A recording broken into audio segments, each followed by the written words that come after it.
Amém. Queridos, então só recapitulando o que a gente estava vendo até agora, né? O que a carta aos Romanos estava falando com a gente. O apóstolo Paulo, ele vai dizer exatamente o que é o principal e o tema da carta no capítulo 1, lá nos versos 16 e 17. Então ele vai dizer o seguinte: olha, eu não me envergonho do evangelho, porque o poder de Deus para a salvação de todo aquele que crê, primeiro do judeu e também do grego. Então ele está dizendo que a salvação vem por meio da crença em Jesus que nós temos, é por meio da fé.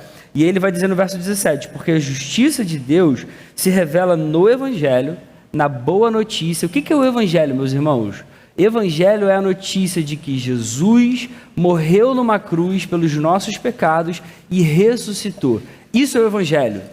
Tão simples quanto isso, mas tão profundo e maravilhoso e cheio de desdobramentos quanto essa realização histórica e fundamental para a nossa vida, beleza? Então o evangelho é essa notícia e justamente por meio da fé, como está escrito, Deus se revela nessa notícia e a consequência é justamente essa para a nossa vida. O justo viverá pela fé. Por que o apóstolo Paulo não termina aqui? Porque essa afirmação de que o justo viverá pela fé, ela tem muitos desdobramentos, especialmente para o povo judeu. Então, essa notícia e essa consequência vão trazer várias necessidades de doutrinas para a nossa vida, para que a gente entenda, poxa, então se o justo vive pela fé, como que a gente vive agora? O que eu faço com a lei que tinha sido dada para Israel? Se agora judeus e gentios podem ser tocados e podem ser transformados, como que a gente vai viver? Entende? Tem muitas coisas que precisam ser agora explicadas. E aí que o apóstolo Paulo então vai explicar. Então ele vai começar dizendo o seguinte: olha, todo mundo é pecador diante de Deus. Como o João falou aqui na primeira parte desse dia com a gente. Não sobra ninguém. Todo mundo é pecador e todo mundo precisa de um Salvador. Todo mundo precisa de alguém que o justifique diante de Deus. Senão, o que seria da nossa vida? A gente não estaria aqui numa manhã de sábado como essa, a gente não poderia adorar a Deus, a gente não poderia nem se aproximar dele. Como que a gente vai fazer agora? Se durante tantos anos a gente entendia que para se aproximar de Deus a gente precisaria ir a um templo, a gente precisaria sacrificar animaizinhos, como que funciona agora? Jesus mudou tudo, só que a gente vai ver que Jesus mudou tudo sem mudar. Ele na verdade transformou, ele na verdade era o ápice desde o início. Ele é a revelação perfeita de Deus para a nossa vida e ele traz todos esses desdobramentos. Então a gente vai continuar. O apóstolo Paulo então já explicou que a gente se torna justo diante de Deus por meio da fé. Isso é uma bênção para a nossa vida e ele vai falar isso já no capítulo 3, versos 21 e 22. Ele vai dizer: agora, sem a lei, a justiça de Deus se manifestou sendo testemunhada pela lei e pelos profetas. Ou seja, Deus agora manifesta a sua justiça e quem dá testemunho disso, quem percebe isso, é justamente a lei que tinha sido dada antes e os profetas. E no verso 22, a justiça de Deus mediante a fé em Jesus Cristo para todos e sobre todos os que creem. Porque não há distinção, pois todos pecaram e carecem da glória de Deus, sendo justificados gratuitamente. A gente agora é justificado de graça. Beleza? Então a gente agora vai continuar a explicação do apóstolo Paulo. Então a gente vai ver já no verso 5, no capítulo 5, do verso 1 ao verso 11, que é justamente as bênçãos da justificação sobre a nossa vida. Então vamos ler juntos. O apóstolo Paulo vai escrever assim: justificados, pois, mediante a fé, temos paz com Deus por meio de nosso Senhor Jesus Cristo, pelo qual obtivemos também acesso pela fé a esta graça. Qual graça? A ideia de que a gente foi justificado por Jesus de graça, tudo bem? Na qual estamos firmes. Ela é quem nos mantém firmes, ela é quem nos fortalece. E nos gloriamos na esperança da glória de Deus. E não somente isto, mas também nos gloriamos nas tribulações, sabendo que a tribulação produz perseverança, a perseverança produz experiência, a experiência produz esperança. Ora, a esperança não nos deixa decepcionados, porque o amor de Deus é derramado em nosso coração pelo Espírito Santo que nos foi dado. Então, uma das primeiras coisas que a gente já vai ver aqui, que é uma consequência direta dessa justificação, uma vez que agora a gente é considerado justo diante de Deus, porque a gente agora está em Jesus, uma vez que a gente crê em Jesus, que a gente crê no seu sacrifício, é que agora a gente tem paz com Deus. Meus irmãos, isso é maravilhoso demais. Se você perguntasse para um judeu lá no Antigo Testamento, talvez um sentimento que seria difícil eles dizerem que tinham era paz. Paz no sentido de poder se aproximar de Deus em paz, tendo o coração de fato em paz. Eles entendiam que eram pecadores diante de Deus e a lei demonstrava isso de uma forma muito clara. O apóstolo Paulo vai desenvolver esse argumento, que é justamente o papel da lei agora. Por que a lei foi importante? Por que ela não é simplesmente anulada? Jesus, na verdade, cumpre a lei. Por quê? Ela vai mostrar para a gente o quão pecador a gente é. E quando a gente percebe que a gente é pecador diante de um Deus perfeitamente santo, uma coisa que a gente não vai ter é paz. A gente não vai ter paz nenhuma. Mas agora, se a gente entende essa verdade, se a gente entende tudo que está sendo falado até agora, tudo que está sendo explicado para a gente, o que Paulo está deixando claro para a nossa vida é: eu e você hoje somos justificados, nós somos vistos como justos diante de Deus. E isso aqui é uma declaração forense, vamos dizer assim. É uma declaração, é um termo jurídico de fato diante de Deus. Nós, diante de um Deus santo que é juiz de todas as coisas, somos declarados justos pelo que Jesus fez naquela cruz. Veja, João até falou, né? Agora a gente não faz, a salvação não é pelas obras, mas ela não é mais pelas obras para a gente, mas para Deus ela continua sendo pelas obras. Quem que cumpre todas as exigências de forma perfeita diante de Deus? O próprio Jesus, o próprio Cristo, que justamente dá a própria vida no nosso lugar. E entendendo, obviamente, isso tudo, uma vez que a gente recebe agora essa justiça que é imputada por Deus sobre as nossas vidas, uma vez que a gente crê, a gente agora tem paz com Deus. Eu e você, meus irmãos, podemos nos aproximar com um coração cheio de alegria e paz. Isso é maravilhoso demais. A gente pode entrar no nosso quarto e adorar esse Deus, e buscar esse Deus, e entrar na presença desse Deus com o coração em paz. A gente ainda continua pecando? Infelizmente, sim. Mas agora a gente não é mais escravo do pecado de fato. Agora, quando a gente pega, a gente se entristece e a gente pode se arrepender. A gente deve fazer assim, uma vez que Cristo conquistou esse acesso direto ao Pai. Então nós temos paz com Deus e nós temos alegria também. Uma alegria que pode acontecer tanto em momentos bons, como obviamente é mais comum e é mais normal, quanto em momentos difíceis, até mesmo em meio a tribulações. O apóstolo Paulo vai dizer que até mesmo as tribulações pelas quais a gente passa, elas são utilizadas por Deus na nossa vida, porque elas vão acabar produzindo esperança. A esperança de um porvir perfeito, de uma vida de fato vivida com o Senhor e como o Senhor de fato. Porque o apóstolo Paulo depois ele vai explicar, e a gente vai ler isso aqui, que uma vez que Jesus ressuscitou, nós ressuscitaremos também.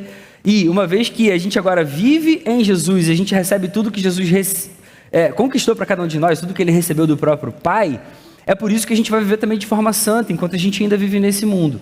Por isso que a gente pode dizer que a vida cristã é uma vida de imitação, porque agora a gente está em Jesus. E o apóstolo Paulo ainda vai falar sobre isso, a gente ainda vai ler isso tudo, a gente só está nessa introduçãozinha dessa primeira coisa aí, desse trechinho aí que o apóstolo Paulo escreve. Tudo bem? Aí vamos continuar então lendo agora do 6 em diante.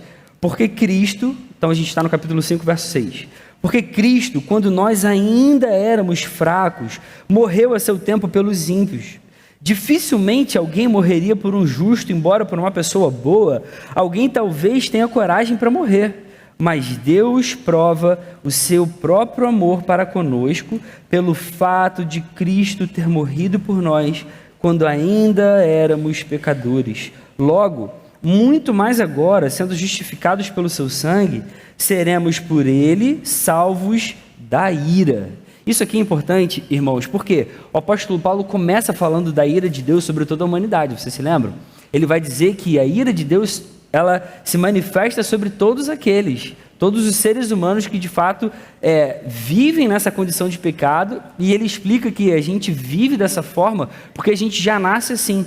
Todos são pecadores diante de Deus e por isso a gente precisa de alguém que possa nos justificar diante desse Deus santo, uma vez que ele nos ama. Como que Deus prova o amor que ele tem por nós? Apesar dele ter ira sobre aqueles que vivem no pecado? Ele mostra justamente por meio de Cristo. Verso 8, Deus prova seu próprio amor para conosco pelo fato de Cristo ter morrido por nós quando ainda éramos pecadores. Ele é um Deus que se ira contra o pecado, ele se ira contra o pecador que não se arrepende, mas ele é um Deus que prova o seu amor dando o próprio Filho, o Cristo, Jesus, que dá a sua própria vida no nosso lugar. Existe solução para aqueles que querem, de fato, se aproximar de Deus. Que solução é essa? É o próprio Cristo. E aí ele vai dizer então, logo, muito mais agora no verso 9, sendo justificados pelo seu sangue, seremos por ele salvos da ira. Como que a gente consegue sair daquela condição de alguém que vai receber a ira santa de Deus sobre toda a impiedade que existe no mundo? Estando em Jesus. Verso 10, porque se nós, quando éramos inimigos, fomos reconciliados com Deus mediante a morte do seu Filho, muito mais, estando já reconciliados, seremos salvos pela sua vida. É interessante que essa aqui é uma linguagem muito paulina, vocês vão ver isso. Ele trabalha muito com as antíteses, né? Então ele fala de vida e morte, ele fala de justificação e recebimento de ira, ele vai falar sobre carne e santidade, carne e vida justificada. A gente vai ver isso o tempo inteiro, e isso é uma forma muito didática da gente entender as condições entre os seres humanos e para a gente também entender a beleza e a profundidade daquilo que Deus conquista para cada um de nós por meio de Jesus, tudo bem? Então ele vai dizer assim, se antes, quando a gente era inimigo de Deus, quando a gente estava afastado, quando a gente ainda estava naquele grupo lá dos capítulos 1, 2 e 3, daqueles que receberiam justamente a ira de Deus contra toda a impiedade, contra todo o pecado, se a gente estava nessa condição e mesmo assim a gente foi reconciliado com Deus mediante aquilo que Jesus fez, mediante a morte do seu Filho, muito mais agora que a gente entende essa verdade, que a gente crê e que a gente foi reconciliado, agora sim a gente é salvo pela sua vida. E aí no verso 11 ele vai dizer, e não apenas isto, mas também nos gloriamos em Deus por meio do nosso Senhor Jesus, mediante o qual recebemos agora a reconciliação. Então aqui, esse primeiro trechinho que vai do verso 1 ao verso 11 do capítulo 5, a gente percebe que bênçãos a gente recebe por agora nós estarmos justificados diante de Deus por meio de Jesus. Nós agora temos paz com Deus, nós temos uma alegria que é uma alegria muito mais profunda do que uma alegria mundana, é uma alegria que acontece em momentos bons e até mesmo em meio à tribulação que a gente pode passar nesse mundo ainda caído, e a gente pode ter esperança. Uma vez que a gente é reconciliado com esse Deus e a gente recebe salvação. Significa que ainda que a gente morra nessa vida, e a gente vai morrer um dia, obviamente por consequência do pecado, a gente vai ter vida eterna. Meus irmãos, essas bênçãos são bênçãos inimagináveis para a nossa vida. Essa é a grandeza e a beleza e a sublimidade de tudo que Jesus conquistou para cada um de nós naquela cruz. E para a gente ter acesso a todas essas coisas, o que a gente faz? A gente tem que se esforçar, a gente tem que se martirizar, a gente tem que se sacrificar? Não, já foi dado por nós de graça. Isso é maravilhoso demais. E aí agora o apóstolo Paulo vai explicar como isso acontece diante de Deus. E ele vai trazer então uma analogia, obviamente, que não é só uma analogia distante, mas é uma realidade, obviamente, espiritual para a nossa vida. E ele agora vai falar de Adão e de Cristo diante de Deus. Quem que nos representa agora diante de Deus e por que a gente foi considerado culpado com o pecado que Adão comete lá no início da criação. E aí agora a gente vai continuar lendo o que acontece de fato para que a gente seja salvo. Então, o apóstolo Paulo agora vai explicar de uma forma mais direta como que Deus vai receber a gente como justificados por agora nós estarmos em Jesus, beleza? Então, o verso 12 em diante, vamos ler aí. Portanto, no verso 12, assim como por um só homem entrou o pecado no mundo e pelo pecado veio a morte, assim também a morte passou a toda a humanidade, porque todos pecaram. Porque antes de a lei ser dada, havia pecado no mundo, mas o pecado não é levado em conta quando não há lei. Deixa eu só explicar aqui rapidinho, para a gente ler, para a gente entender o que ele está querendo dizer isso aqui, né? Que às vezes a gente lê assim, o pecado não é levado em conta quando não há lei. Se a gente lê de forma desatenta, fica parecendo que Deus não leva em conta o pecado antes ele não leva em conta o pecado antes de dar a lei para as pessoas, mas não é isso, tá? O pecado não é levado em conta por nós, tudo bem? Então, antes da lei, as pessoas, elas entendiam que existia certo e errado, mas elas não entendiam de fato o pecado visto como pecado diante de Deus. O que é pecado para Deus? Então, o pecado não é levado em conta por nós, pelos seres humanos, quando não havia lei. O ser humano, antes da lei, ele não tinha muita noção do que era pecado de fato para Deus, apesar dele ter, de fato, já estampado no seu próprio coração a lei de Deus. Então, ele tem uma noção de certo e errado, mas ele não tinha uma noção clara a respeito de tudo aquilo que desagradava o coração do Deus Criador de todas as coisas, beleza? Então, no verso 14, continuando aí. No entanto, a morte reinou desde Adão até Moisés, mesmo sobre aqueles que não pecaram à semelhança da transgressão de Adão, o qual prefigurava aquele que havia de vir.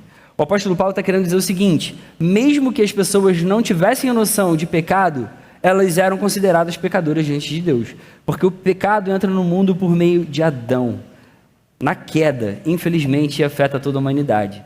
Sabe quando a gente percebe e entende isso aqui? Vamos abrir lá em Gênesis capítulo 5. Abra sua Bíblia aí, para a gente entender essa questão aqui de como que o pecado entrou por meio de Adão na humanidade. Vocês se lembram?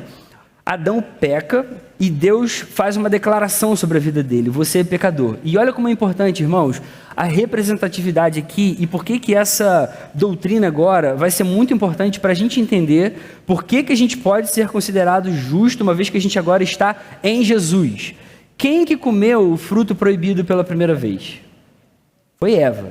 Por que o apóstolo Paulo aqui não faz então uma comparação de Jesus com Eva?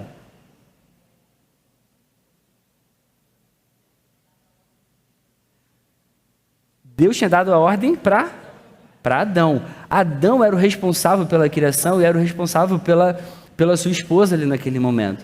Então, Eva come do fruto, ela dá para Adão, Adão também come, e a culpa sobre esse ato recai sobre quem? Adão. Adão é o pecador, ele era o responsável diante de Deus pela humanidade já ali iniciada com esse primeiro casal, beleza? Tanto é que a gente vai ler agora em Gênesis 5. Abre aí comigo. Gênesis 5, já tinha acontecido a queda. Depois da queda a gente vê a consequência desastrosa, terrível, que a queda causa, que é o quê? Um irmão matando o outro só por inveja.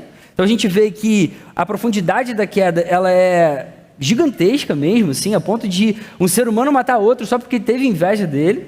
E aí então o texto sagrado vai ensinar isso pra gente, a partir do capítulo 5, verso 1. Este é o livro da genealogia de Adão. No dia em que Deus criou o ser humano, a semelhança de Deus o fez. Quando Deus criou de forma perfeita, a semelhança dele próprio. Lembra? Ele criou o ser humano, Adão. Eva ainda nem tinha sido criada, ele criou Adão, a sua imagem e semelhança. Verso 2, Deus os criou homem e mulher, os abençoou e lhes deu o nome de ser humano, que é Adão mesmo em hebraico, tá? No dia em que foram criados. Verso 3, Adão viveu 130 anos, gerou um filho, agora a sua semelhança, conforme a sua imagem, ele deu o nome de Sete. Quando Adão agora tem um filho, ele já está em estado de queda, e ele agora tem um filho que é gerado agora a sua imagem de ser humano pecador. A sua imagem já agora corrompida pelo pecado. A partir daí, meus irmãos, toda a humanidade vem já com essa mancha do pecado, beleza? E é até importante a gente entender isso também. A gente às vezes fica achando assim, o pecado então é um gene que está no nosso corpo. Não, meus irmãos, o pecado é uma declaração de Deus sobre a humanidade. A humanidade se rebelou lá em Adão, e representatividade para Deus importa.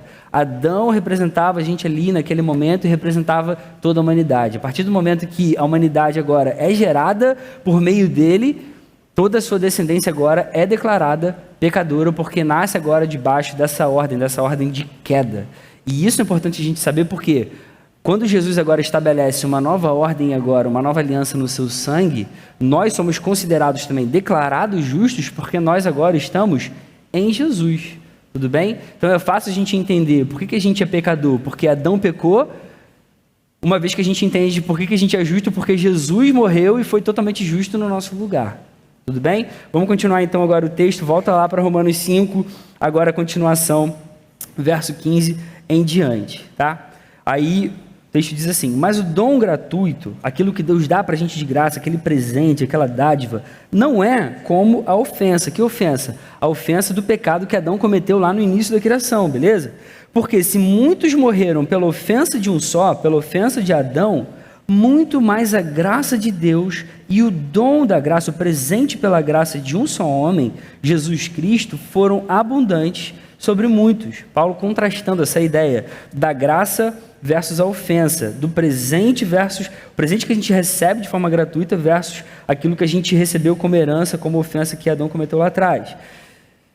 Foram abundantes sobre muitos. Verso 16. O dom, entretanto, não é como no caso em que somente um pecou, porque o julgamento derivou de uma só ofensa para a condenação, mas a graça deriva de muitas ofensas para a justificação.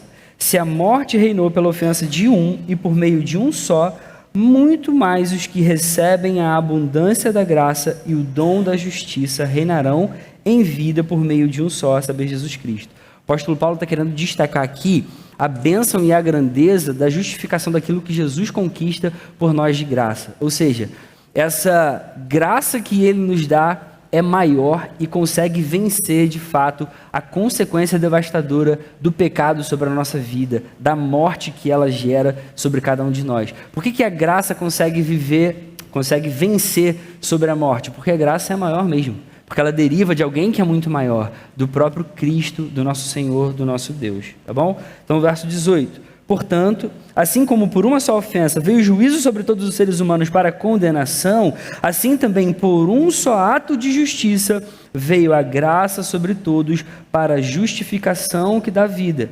Porque como pela desobediência de um só homem muitos se tornaram pecadores, assim também por meio da obediência de um só, muitos se tornarão justos.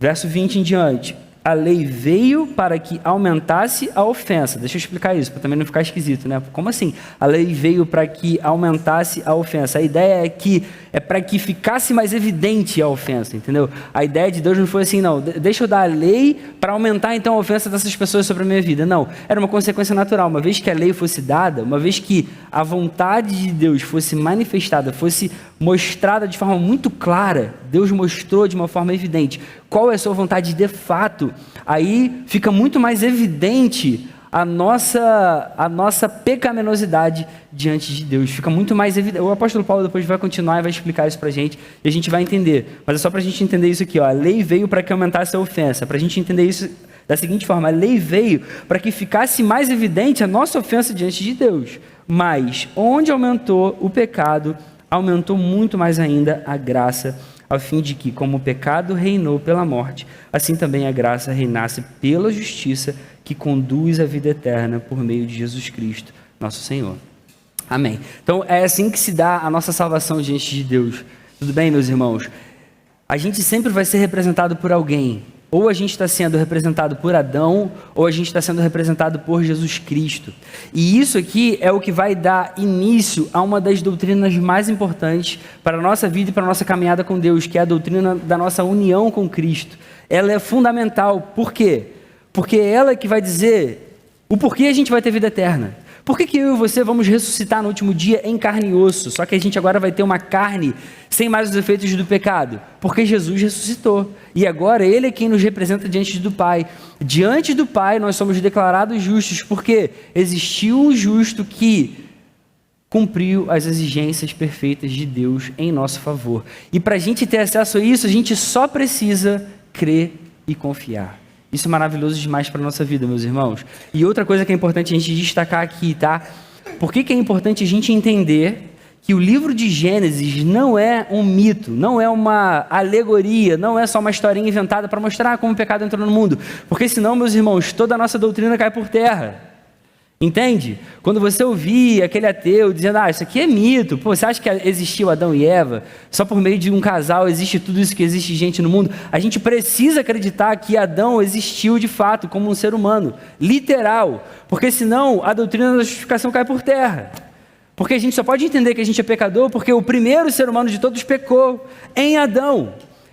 E por isso Jesus é perfeito para a nossa vida, porque Ele agora sendo o segundo Adão, alguém perfeito, vivendo de forma santa diante de Deus, ele cumpre todas as exigências e agora a gente pode confiar nele, agora a gente pode estar nele e pode ser declarado justo diante de Deus e pode ter vida eterna. Tudo bem, meus irmãos? Quando você ouvir aí, aquilo foi mito, aquilo foi só uma historinha inventada, é impossível, é muito fantástico aquilo que a gente lê lá em Gênesis, você tem que falar para ele, meu irmão, é mentira isso aí. Ou se não for irmão, você fala, meu amigo, é impossível, porque senão eu não poderia ser perdoado diante de Deus, porque toda doutrina, meus irmãos, de perdão, toda a doutrina de justificação, ela está baseada no fato de que um viveu no nosso lugar e deu a própria vida no nosso lugar para nos representar agora em lugar de Adão, que era o nosso representante inicial.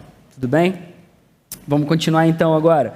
Aí, por que é importante também a gente entender tudo isso? Porque agora que a gente está em Jesus, a gente vai entender por que a gente vive de forma santa. É aí que o apóstolo Paulo vai dizer, João chegou já a comentar isso aqui na primeira parte, porque aquelas pessoas podiam ouvir tudo isso, então eu só preciso crer, tá bom, eu creio, eu acredito que existiu aí um Jesus que deu a vida no meu lugar e tal, e eu agora posso então viver de qualquer jeito, posso dar vazão ainda a desejos pecaminosos que existem no meu coração. O apóstolo Paulo vai dizer, não é assim que funciona, porque agora que você está então unido a Jesus, você vai viver como ele viveu. Você precisa viver agora de forma santa, então é a sequência agora do texto, tá? Por que a gente vai viver agora, então, como pessoas livres do pecado? Vamos lá, verso 1 no capítulo 6, vamos continuar a leitura. Que diremos, então, diante de todas essas coisas maravilhosas? Continuaremos no pecado para que a graça aumente ainda mais? De modo nenhum. Como viveremos ainda no pecado, nós que já morremos para ele? Ou será que vocês ignoram que todos nós que fomos batizados em Cristo Jesus, fomos batizados na sua morte, fomos sepultados com ele na morte pelo batismo, para que, como Cristo foi ressuscitado dentre os mortos pela glória do Pai, assim também nós andemos em novidade de vida. O apóstolo Paulo está querendo dizer o seguinte, olha só, a gente crê em Jesus, a gente se une a ele, e aí, obviamente, a gente agora vai ser representado por ele diante do Pai, a gente é visto como justo porque a gente está unido a ele, só que tudo que Jesus faz, então, vale para a gente. Jesus não morreu? Morreu o quê? Pelos nossos pecados. Então, a gente morre também para os nossos pecados. Jesus não ressuscitou agora de uma forma diferente, com o corpo glorificado? Nós agora também somos vivificados agora para uma nova vida. Agora a gente vai viver de forma santa. Agora a gente vai viver buscando a perfeição. A gente sabe que a gente ainda sofre os efeitos do pecado. O apóstolo Paulo vai endereçar isso aqui também. A gente já vai chegar lá, mas a gente precisa ter isso no nosso coração. A gente imita Jesus em tudo. Não só na parte que a gente quer, não só na parte boa, não só na parte que interessa a nós. A gente tem que imitar em todos os aspectos. E isso, obviamente, vai se tornar a evidência de que nós somos salvos. Como o João falou aqui na primeira parte, a gente não obedece agora para ser salvo, a gente obedece porque foi salvo, entende? A gente é justificado, então agora a gente vai viver como Jesus viveu.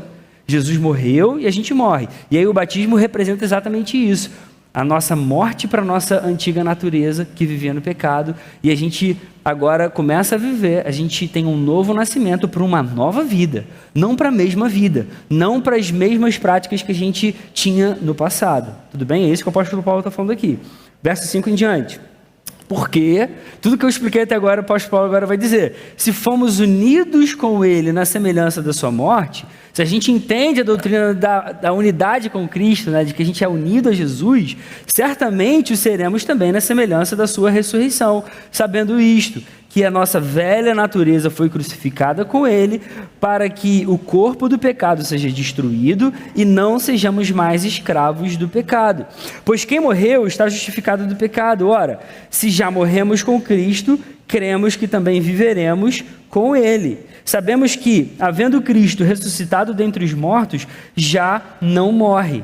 Uma vez que ele foi ressuscitado, ele não morre mais, obviamente. A morte já não tem mais domínio sobre ele. Isso precisa valer para a nossa vida. Agora que a gente foi vivificado para uma nova vida, agora a morte não pode mais ter acesso mesmo à nossa vida, nem às consequências disso. Então a gente vai continuar vivendo, lutando contra o pecado. Verso 10. Pois, quanto a ter morrido de uma vez para sempre, morreu para o pecado, mas quanto a viver, vive agora para Deus. Ele está mostrando o que acontece com a vida de Jesus depois que ele ressuscita, e agora que a gente está unido a Jesus, como a gente deve viver também. A gente deve viver dessa forma aqui. A gente agora também morre para o pecado, e agora a gente vive para Deus, de forma santa. Verso 11.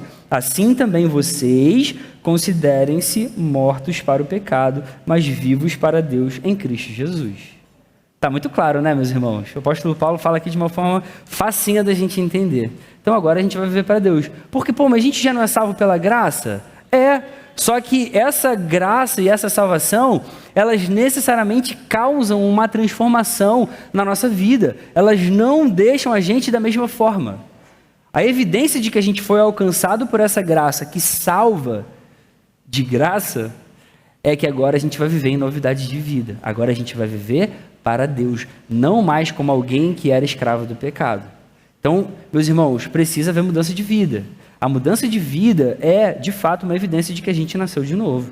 Tudo bem? Aí vem o verso 12, então.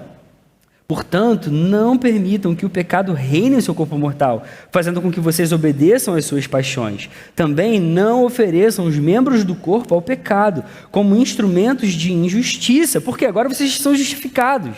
Parem de viver como quem vivia na injustiça, mas como pessoas que passaram da morte para a vida, assim como Jesus fez. Ofereçam a si mesmos a Deus e ofereçam seus membros a Deus como instrumentos de justiça, porque agora vocês foram justificados. Vivam agora como quem foi justificado. Verso 14. Porque o pecado não terá domínio sobre vocês, pois vocês não estão mais debaixo da lei, e sim da graça. Amém? Isso aqui já está tranquilinho da gente entender, né? Então a gente vai seguir aí a leitura. Verso 15. E então, havemos de pecar porque não estamos debaixo da lei e sim da graça? Mais uma vez, de modo nenhum. Será que vocês não sabem que ao se oferecerem como servos para a obediência, vocês são servos daquele a quem obedecem? Seja do pecado que leva à morte ou da obediência que conduz à justiça? Mas graças a Deus que, tendo sido escravos do pecado, vocês vieram a obedecer de coração a forma de doutrina a que foram entregues. E uma vez libertados do pecado, foram feitos servos da justiça. Falo em termos humanos por causa das limitações de vocês. Assim como ofereceram seus membros para que fossem escravos da impureza e da maldade que leva à maldade, assim ofereçam agora seus membros para que sejam servos da justiça para a santificação. Por que o apóstolo Paulo está dizendo assim? Eu falo em termos humanos por causa da limitação de vocês. É justamente uma forma deles entenderem o que ele estava querendo dizer. Aquela linguagem da escravidão naquele tempo era comum. O apóstolo Paulo começa a carta se reconhecendo como um servo de Deus agora. Então, uma vez que a gente entende toda essa doutrina e agora a gente está em Jesus, ele está querendo dizer o seguinte: a gente sempre vai ser escravo de alguém, sempre vai ter um Senhor sobre a nossa vida. Antes, vocês se entregavam à escravidão do pecado. O pecado dominava sobre a vida de vocês. Vocês davam frutos de injustiça. Agora vocês têm um novo Senhor. Então agora vocês se tornam escravos desse Senhor a quem vocês estão unidos. E isso é incrível demais, isso é lindo demais e é maravilhoso para a nossa vida. Então, uma vez que agora a gente obedece a esse Senhor, a gente agora se torna escravo dele, a gente entende que a gente é servo dele, e a gente agora vai fazer tudo o que a gente puder para agradar a esse Senhor agora. A esse Senhor que nos salvou, que deu para a gente uma salvação que era inimaginável, impensável, impagável, e a gente tem acesso a ela apenas pela fé. Apenas pela fé. Agora a gente vai servir a esse Senhor, agora a gente vai viver como escravo desse Senhor, obedecendo a esse Senhor, vivendo de forma santa. Então a gente vai imitar esse Senhor, uma vez que ele ressuscitou para uma nova vida, a gente também agora é ressuscitado para uma nova vida, e agora a gente vai começar a obedecer a esse Deus que é de fato o Senhor sobre as nossas vidas, sobre as nossas almas. Tudo bem, meus irmãos? Então a gente vai viver agora como servos da justiça para a santificação. Eu parei no 19, não é isso? Então vamos no 20. Porque quando vocês eram escravos do pecado, estavam livres em relação à justiça. Ou seja, vocês nem pensavam nisso, né? Vocês nem imaginavam que vocês tinham que viver de forma justa diante desse Deus santo, quando vocês viviam para o pecado. Vocês estavam livres em relação à justiça. Verso 21. Naquele tempo, que fruto vocês colheram? Somente as coisas de que agora vocês se envergonham, porque o fim delas é morte. Agora, porém, libertados do pecado, transformados em servos de Deus, o fruto que vocês colhem é para a santificação. E o fim, neste caso, é a vida eterna. Isso é maravilhoso demais, né, meus irmãos? Então o apóstolo Paulo está querendo dar aqui os argumentos, poxa, do porquê que a gente vive, porquê que isso é bom. Vocês lembram quando vocês eram escravos do pecado? O que vocês colhiam com isso? Nada. Vocês só colhiam morte para vocês. Agora, porém, vocês vivem como servos de Deus e vocês colhem agora frutos de santificação. E qual é o fim disso? Qual é a consequência final, meus irmãos? É a vida eterna. Isso é maravilhoso demais. Esses irmãos ainda lutavam contra os seus pecados. Eles viviam com dificuldades no seu dia a dia. Por que vale a pena lutar contra esses pecados, mesmo entendendo que a salvação é de graça? Porque o que a gente vai colher é fruto de santidade. Isso é maravilhoso. Isso demonstra que a gente é igual ao nosso Senhor. Isso demonstra que a gente agora serve ao nosso Senhor. E o fim disso tudo é a vida eterna. A gente já tem essa vida eterna. A gente agora está caminhando para ela. Isso é maravilhoso demais. E eu parei antes de ler porque esse verso 23 é maravilhoso. Eu parei antes de ler essa parte aí porque eu quero agora dar uma atenção a ela. Verso 23. Porque o salário do pecado é a morte.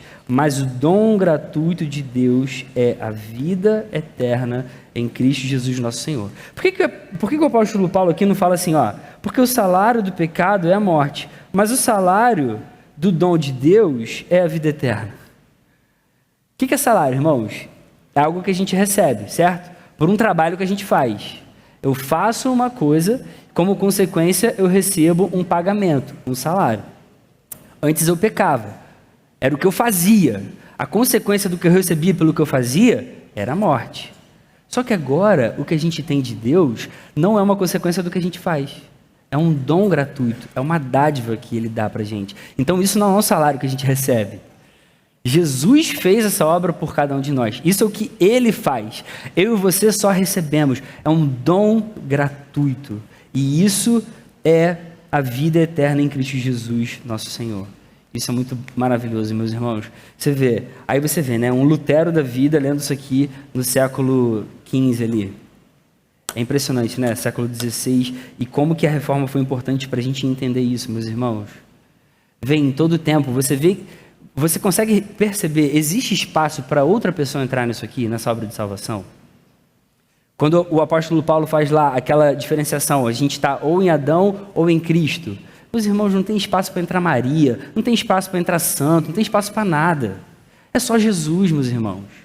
E agora, vida eterna também, quem compra isso para cada um de nós é Jesus, unicamente. O nosso único Deus, o único mediador entre nós e o Pai. A gente não precisa de mais nada, a gente não precisa de um outro intermediador no meio do caminho. Isso aí é penduricalho, é coisa que o ser humano inventa. Isso é heresia, é blasfêmia contra a doutrina perfeita que Deus dá para cada um de nós. O Evangelho é maravilhoso e é simples dessa forma. Isso precisa ficar claro para o nosso coração, meus irmãos. De verdade, isso precisa ficar evidente para a nossa vida, para que não haja questionamento, para que não haja dúvida mesmo na nossa vida, no nosso dia a dia. Tudo bem? Tudo certo até aqui? Se a gente conseguir ter um tempinho, eu vou abrir para perguntas aqui, mas não sei se vai dar tempo não. Eu estou conseguindo, até agora a gente está lendo tudo. Estou conseguindo, vamos lá. Aí uma vez que a gente entende então, que a gente recebe a salvação de graça e agora a gente tem uma nova forma de viver, onde que entra a lei? O que a gente faz agora então com a lei? O apóstolo Paulo então agora vai endereçar isso agora a partir do capítulo 7, tudo bem? Porque obviamente quem está lendo essa carta são gentios e judeus. Os judeus ficaram com muitos questionamentos com essa doutrina que surge agora com a vinda de Jesus, tudo bem? O que a gente faz então com a lei? Aí o apóstolo Paulo agora vai falar sobre isso, capítulo 7 agora em diante, primeiro verso. Ou vocês não sabem, irmãos, pois falo os que conhecem a lei, que a lei tem domínio sobre uma pessoa apenas enquanto ela está viva.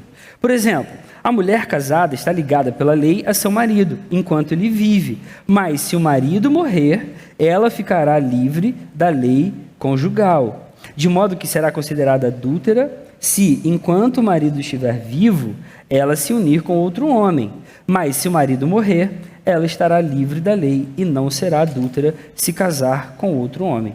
Assim, meus irmãos, também vocês morreram para a lei por meio do corpo de Cristo, para que pertençam a outro, a saber, àquele que ressuscitou dentre os mortos, a fim de que frutifiquemos para Deus. Deixa eu falar aqui só um pouquinho para a gente entender por que o apóstolo Paulo está usando essa analogia do casamento e por que ela é perfeita para se encaixar nesse momento e para aquele judeu que conhecia a lei entender que ele agora pode viver dessa forma como o apóstolo Paulo está ensinando, não mais agora amarrado à lei do Antigo Testamento. O apóstolo Paulo usa aqui a analogia do casamento, certo? O que é o casamento, meus irmãos? O que é isso que eu estou aqui no meu dedo, na mão esquerda, que eu coloquei quando eu assumi um compromisso com a minha linda esposa que está ali no cantinho? Que anel é esse aqui?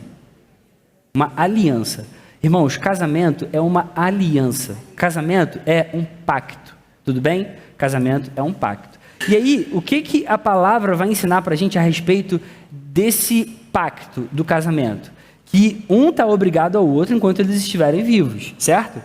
Qual é a única coisa que pode fazer com que esse pacto entre dois seres humanos se quebre?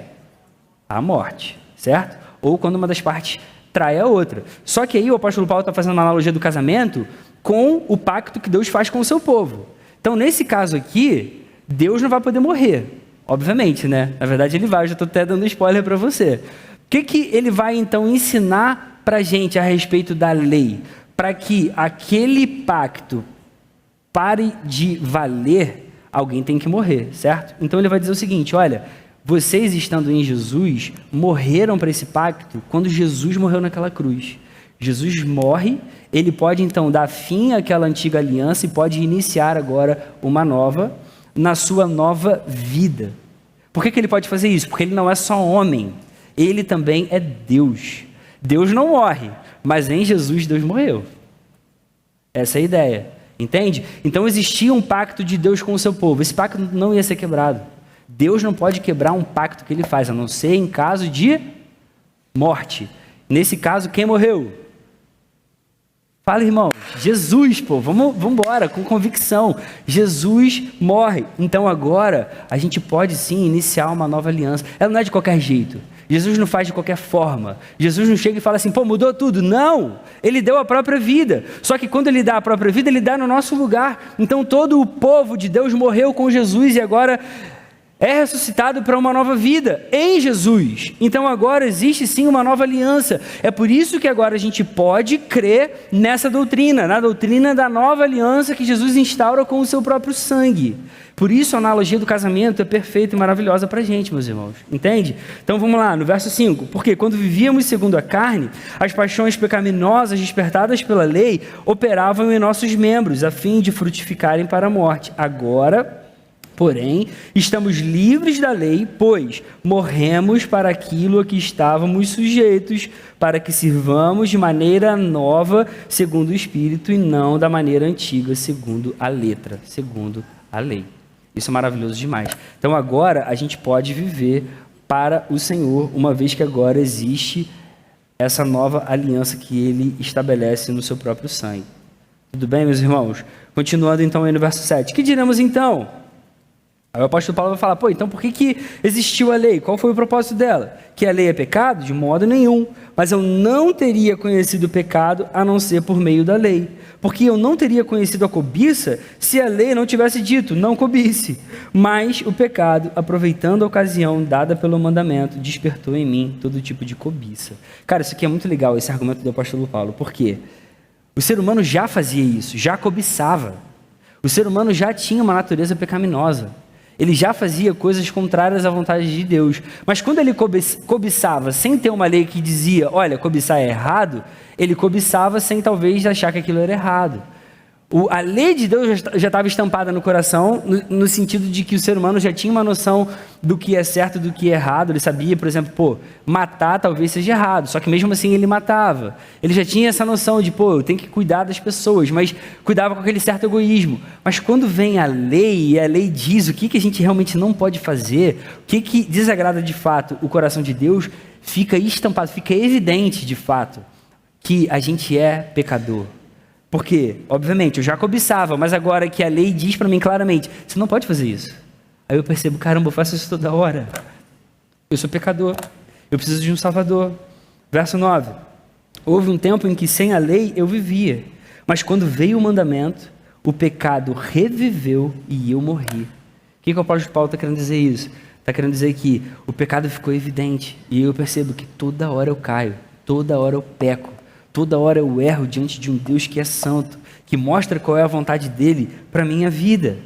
Entende? É isso que ele está explicando para a gente. Verso 10. E verifiquei que o mandamento que me havia sido dado para a vida, esse se tornou mandamento para a morte. O mandamento de Deus era para isso, era para trazer vida para a gente. Olha, se vocês fizerem dessa forma aqui, ó, não cobiça, não adultera, não tenha outro Deus no coração e tal, vocês iam viver. O mandamento foi para isso, foi bom da parte de Deus. Só que ele só estampou algo que eu já fazia naturalmente. Eu não consigo fazer isso aqui, eu não consigo cumprir essas exigências.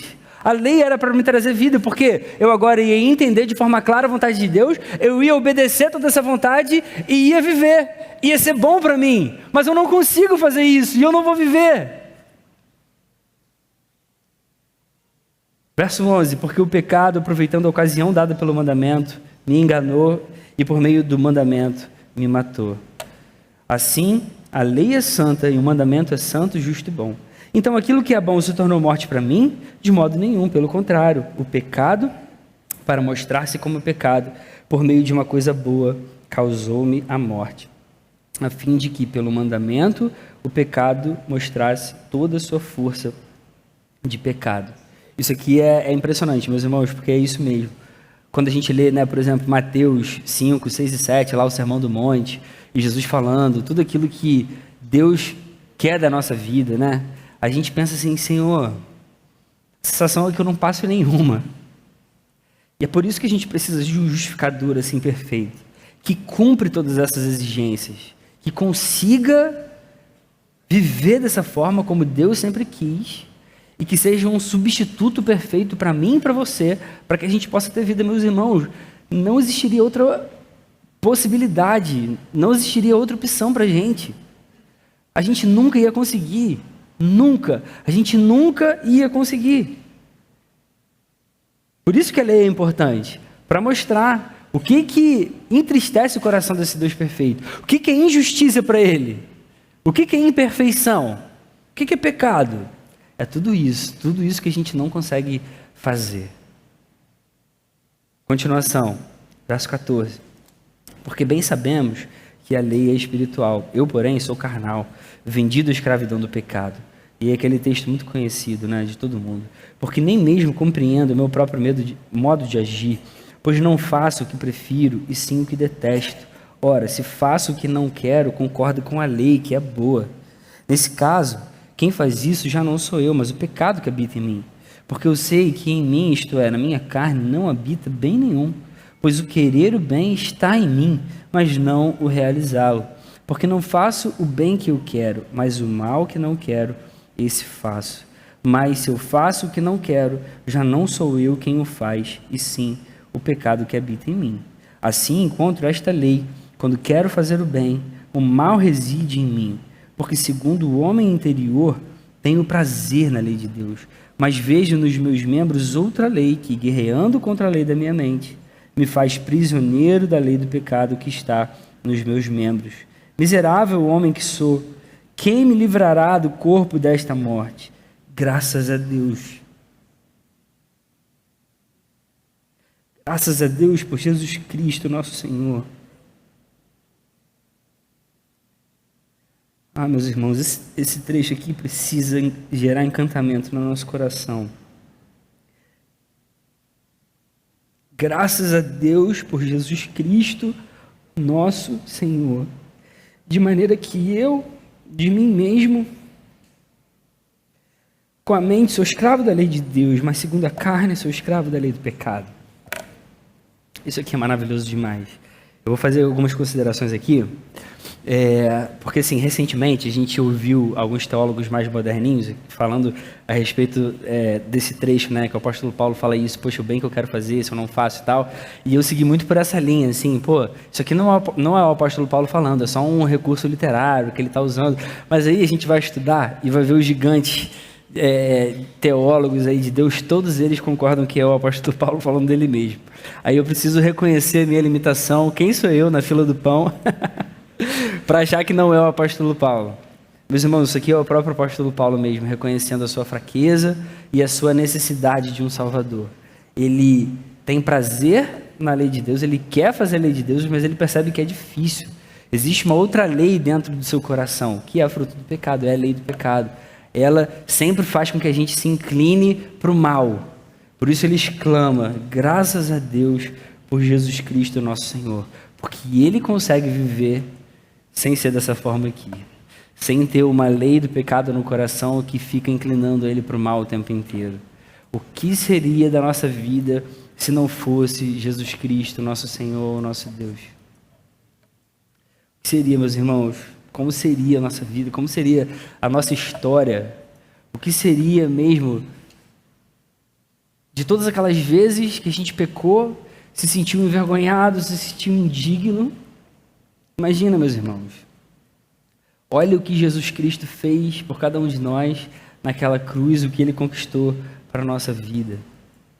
E a gente vive essa luta aqui que o apóstolo Paulo vivia também. Eu quero fazer aquilo que Deus deseja para mim.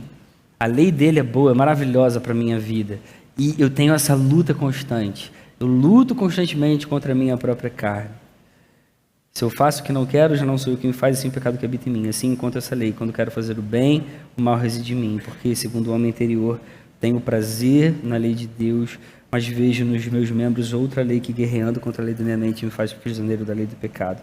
Miserável homem que sou. É a exclamação que todos nós fazemos quando entendemos isso e vivemos isso no nosso dia a dia. Mas graças a Deus por Jesus Cristo, nosso Senhor. Amém? Vamos continuar então. Aí, capítulo 8, então, já a partir do verso 1. A gente vai conseguir, hein, se Deus quiser. Agora, pois, a gente vai ver e vai entender agora a nossa nova vida, então, diante do Senhor. Agora, pois, já não existe nenhuma condenação para os que estão em Cristo Jesus. Amém. Agora, pois, já não existe nenhuma condenação para os que estão em Cristo Jesus. Graças a Deus por Jesus Cristo, nosso Senhor. O que o apóstolo Paulo falou aí no verso 25 do capítulo 7. Isso é incrível, meus irmãos. Agora já não existe mais nenhuma condenação. Nós agora estamos justificados. Verso 2. Porque a lei do Espírito de vida em Cristo Jesus livrou você da lei do pecado e da morte. Porque aquilo que a lei não podia fazer por causa da fraqueza da carne, isso Deus fez enviando o seu próprio Filho em semelhança de carne pecaminosa e no que diz respeito ao pecado. Aqui, irmãos, é importante a gente entender por que Jesus tinha que ter duas naturezas. Por que isso é importante para a nossa salvação? Ele tinha que ser 100% homem e tinha que ser 100% Deus. Porque sendo homem, ele podia dar vida no lugar de outros seres humanos. E sendo Deus, o alcance do seu sacrifício, ele poderia ser para todos aqueles que viessem a crer. Então é muito importante a gente entender que Jesus veio em carne, tudo bem? Para a nossa vida. E assim Deus condenou o pecado na carne de Jesus, a fim de que a exigência da lei se cumprisse em nós, que não vivemos segundo a carne, mas segundo o Espírito. Os que vivem segundo a carne se inclinam para as coisas da carne, mas os que vivem segundo o Espírito se inclinam para as coisas do Espírito, pois a inclinação da carne é morte, mas a do Espírito é vida e paz. Porque a inclinação da carne é inimizade contra Deus, pois não está sujeita à lei de Deus, nem mesmo pode estar. Portanto, os que estão na carne não podem agradar a Deus. Vocês, porém, não estão na carne, mas no Espírito, se de fato o Espírito de Deus habita em vocês. E se alguém não tem o Espírito de Cristo, esse tal não é dele. Se, porém, Cristo está em vocês, o corpo, na verdade, está morto por causa do pecado, mas o Espírito é vida por causa da justiça. Se em vocês habita o Espírito daquele que ressuscitou Jesus dentre os mortos, esse mesmo que ressuscitou Cristo dentre os mortos, vivificará também o corpo mortal de vocês, por meio do seu Espírito que habita em vocês. Amém? Isso aqui é maravilhoso, justamente para mostrar para a gente que um dia nós teremos um corpo igual ao do nosso Salvador. O mesmo Espírito que hoje habita no nosso coração, que dá a certeza, a garantia de que nós somos filhos de Deus, esse Espírito vai ressuscitar cada um de nós no último dia. Meus irmãos, nós, na eternidade, vamos ter um corpo de carne e osso, só que agora sem mais os efeitos do pecado, e vamos viver eternamente com o nosso Salvador Jesus Cristo. Nós vamos ressuscitar assim como Ele ressuscitou. E a gente hoje, já nessa vida ainda, a gente consegue viver lutando contra o pecado, porque hoje o Espírito habita no nosso coração. Essa é a certeza de que a gente é filho de Deus. Esse que o apóstolo Paulo agora vai falar na continuação, tudo bem? Então o Espírito Santo hoje habita dentro de nós, Ele é quem ajuda a gente agora a lutar contra o pecado, que ainda guerreia aqui dentro. Um dia isso vai ser totalmente aniquilado. Aqui a gente vê aquela tensão do já e ainda não. Nós já somos salvos, mas ainda não perfeitamente. Nós já somos santificados, mas ainda não perfeitamente. Nós já somos filhos, mas ainda não de forma consumada. Nós já somos salvos eternamente, mas ainda não de forma completa, tudo bem? É isso que a gente vai ver em todo o tempo na palavra de Deus, e é isso que o apóstolo Paulo está ensinando a esses irmãos. E aí a continuação então, no verso 12: assim, pois, irmãos, somos devedores, não à carne, como se estivéssemos obrigados a viver segundo a carne, porque se vocês viverem segundo a carne, caminharão para a morte, mas se pelo Espírito mortificarem os feitos do corpo, certamente viverão. Pois todos os que são guiados pelo Espírito de Deus são filhos de Deus. E aí a gente vai entrar num dos trechos mais lindos de toda a Escritura. Porque vocês não receberam um espírito de escravidão para viverem outra vez atemorizados. Lembra da ideia de que agora a gente tem paz com Deus? Então agora, em Jesus, por meio do Espírito que agora habita na gente, a gente não precisa viver mais com medo, a gente agora tem paz no nosso coração, a gente pode se aproximar. Mas vocês receberam o Espírito de adoção, por meio do qual clamamos, Abba, Pai. Meus irmãos, esse Espírito garante para a gente que a gente é adotado, a gente é filho de fato. Por isso que a gente pode chamar Deus de Pai. Eu e você podemos chamar a Deus de Pai, porque o Espírito Santo hoje está aqui dentro do nosso coração. Ele habita na nossa vida. Ele faz todas essas coisas que a gente leu até agora, justifica a gente por meio da obra de Jesus Cristo. Ele nos une a Jesus. Ele faz todas essas coisas que Jesus conquista para cada um de nós. E Ele vai além. Ele faz com que a gente se torne filho, a ponto da gente chamar o Deus de todo o universo, o Deus criador de todas as coisas, o todo-poderoso, o todo-glorioso, aquele que nos tempos antigos as pessoas só de ouvirem a voz morriam de medo, tremiam de medo. Muitos que tinham às vezes experiências espirituais com anjos ficavam atemorizados. Esse Deus, agora a gente pode enxergar Ele como Pai. Ele é um Pai que nos adota pelo que Jesus Cristo fez. E aí o verso 16, o próprio Espírito confirma ao nosso espírito, à nossa alma, de que somos filhos de Deus. E se somos filhos, somos também herdeiros. Herdeiros de Deus e co-herdeiros com Cristo. Se com Ele sofremos, para que também com Ele sejamos glorificados. Meus irmãos, a gente recebe tudo o que Jesus conquistou. A doutrina da união com Cristo, ela é maravilhosa demais, ela é muito mais impressionante do que a gente pode imaginar.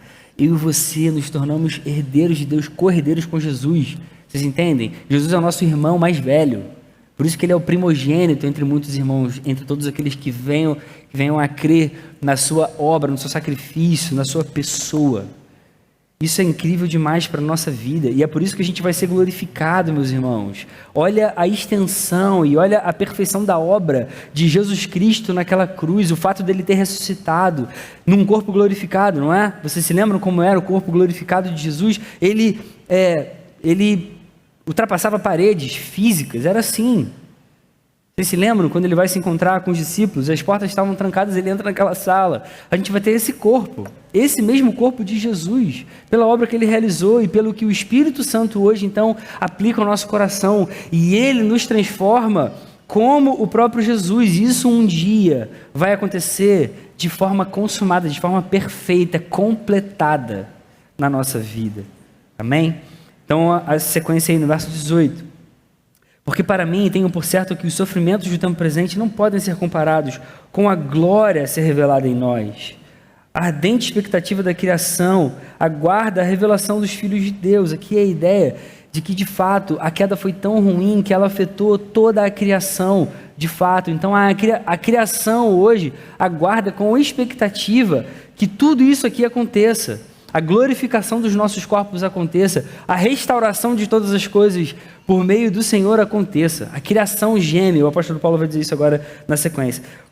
Vamos lá, verso 20. Pois a criação está sujeita à vaidade, à inutilidade, por causa do pecado, não por sua própria vontade, mas por causa daquele que a sujeitou, na esperança de que a própria criação será libertada do cativeiro da corrupção para a liberdade da glória dos filhos de Deus. Porque sabemos que toda a criação, a um só tempo, geme e suporta angústias até agora. E não somente ela, mas também nós, que temos as primícias do Espírito, que recebemos o Espírito Santo, igualmente gememos em nosso íntimo, aguardando a adoção de filhos, a redenção do nosso corpo. Veja, a gente está aguardando a adoção. A gente já é filho, mas a gente um dia vai ser de forma perfeita, completada. Toda vez a gente vai ver isso na palavra. O já eu ainda não. Nós já somos, porque já é uma certeza que Deus nos dá e a gente já pode usufruir disso na nossa vida, no tempo presente, mas um dia isso vai acontecer de forma plena, de forma perfeita, tudo bem?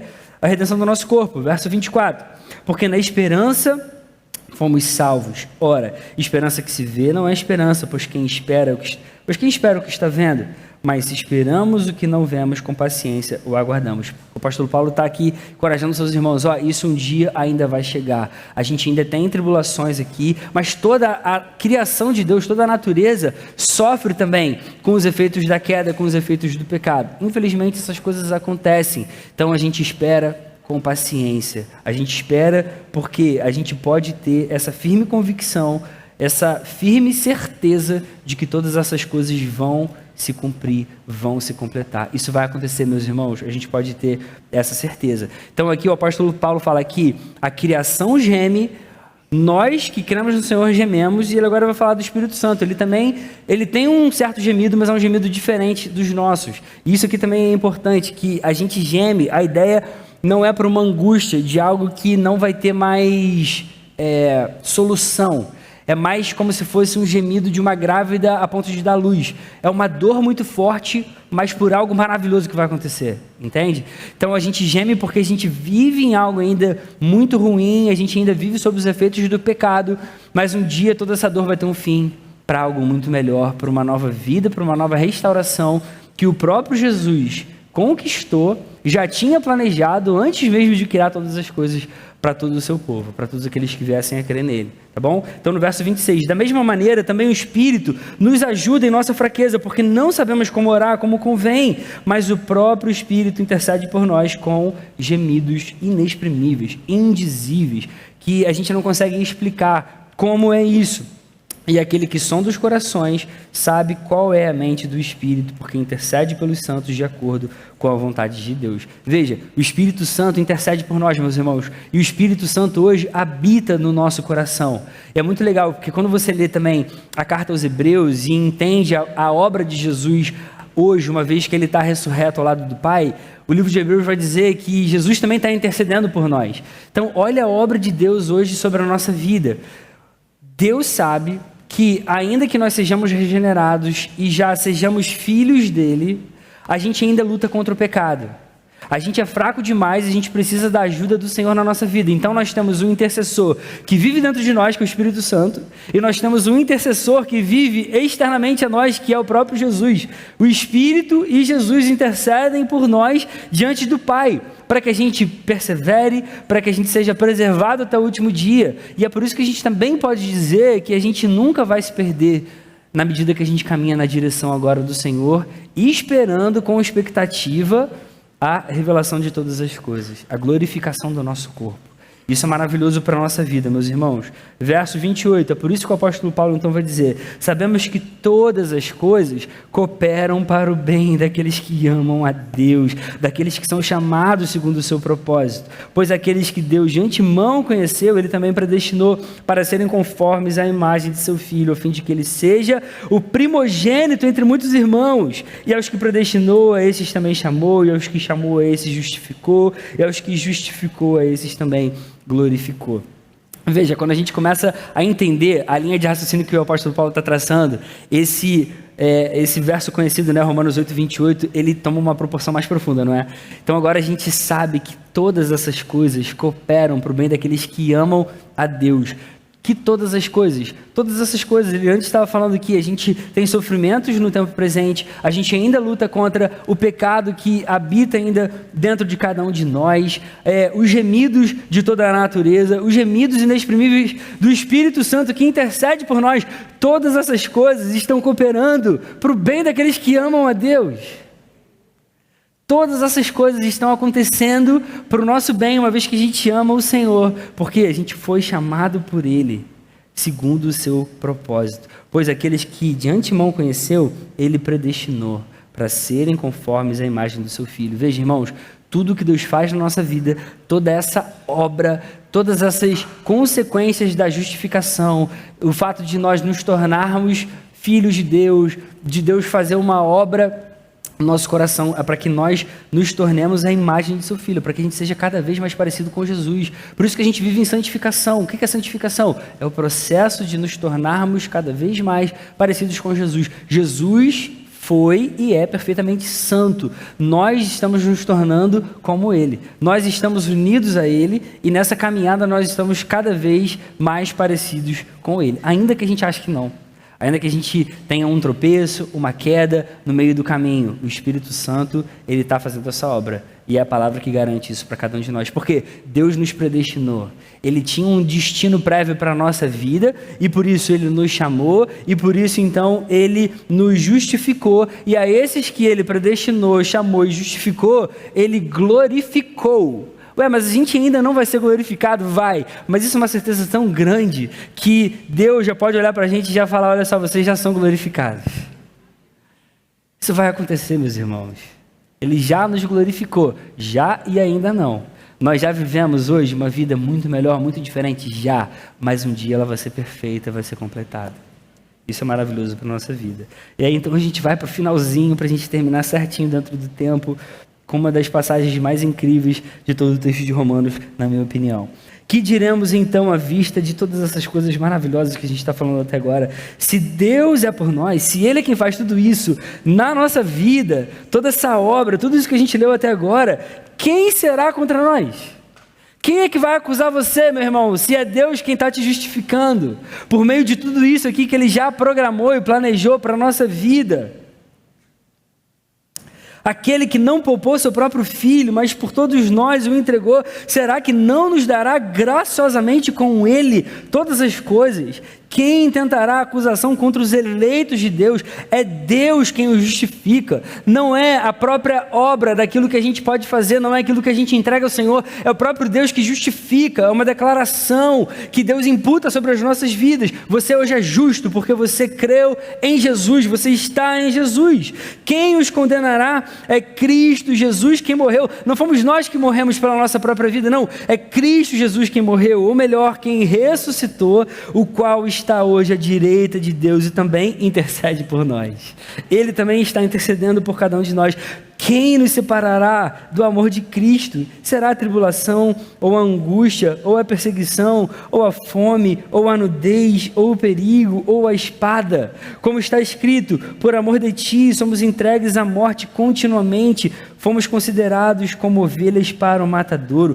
Em todas essas coisas, porém, somos mais que vencedores por meio daquele que nos amou, porque estou bem certo de que nem a morte, nem a vida, nem os anjos, nem os principados, nem as coisas do presente, nem do porvir, nem os poderes, nem a altura, nem a profundidade, nem qualquer outra criatura poderá nos separar do amor de Deus que está em Cristo Jesus, nosso Senhor. Amém, irmãos? Amém. Isso, glória ao Senhor.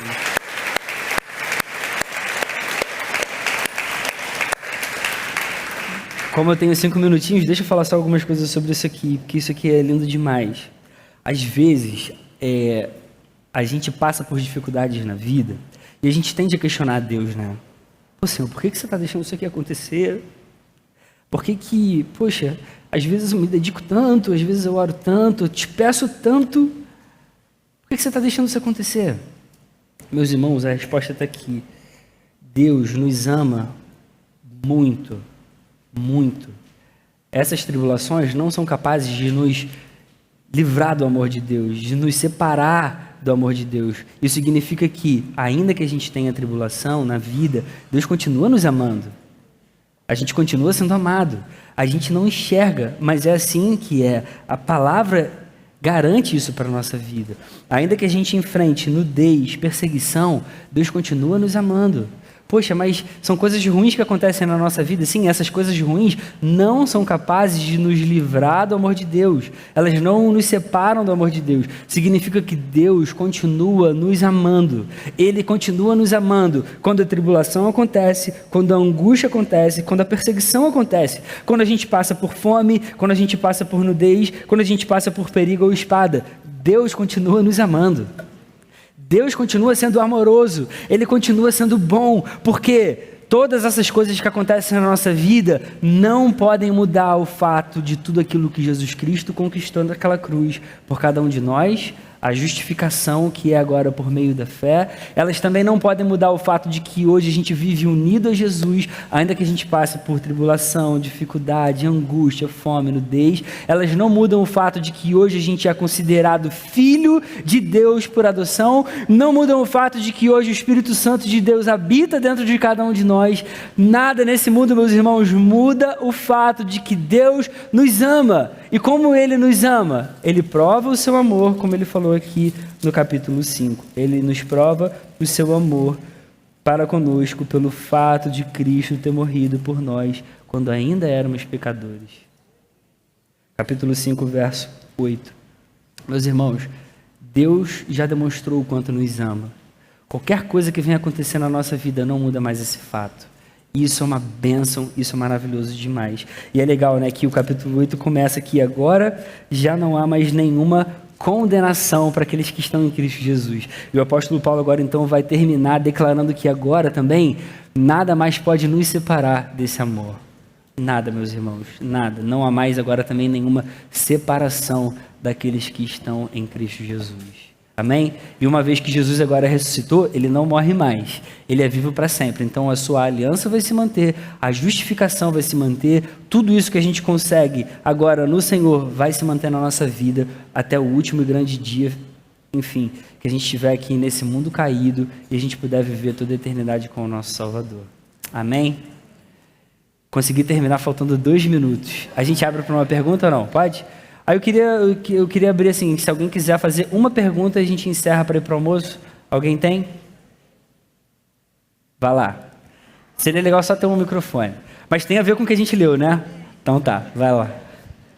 Bom, a gente sabe que a queda, ela praticamente destruiu a criação. Quer dizer, não destruiu a criação, mas ela contaminou aquilo que Deus havia planejado para que... Porque Ele não criou o homem para que fosse viver no pecado, né? Isso. E o pecado, ele entrou através daquele 1/3 de anjos do mal que já estavam na terra quando Deus colocou o homem na terra, né? A pergunta é a seguinte: o pecado entrou e quando Abraão iniciou a sua caminhada, quando Deus falou com ele, porque quando Deus falou com Abraão, Abraão ainda não tinha conhecimento de Deus, mas ele só ouvia falar, né? Então, aquilo ali foi o quê? Através da justiça, que já era... eu entendo assim, minha cosmovisão, né? Como nós fomos criados à imagem e semelhança de Deus, essa justiça de Deus, ela está dentro de nós. É como se fosse um DNA. A gente entende o que é justo e o que é injusto, mas a gente não tem domínio do pecado. A gente não tem controle do pecado. A gente acaba sendo um pouco contaminado por ele.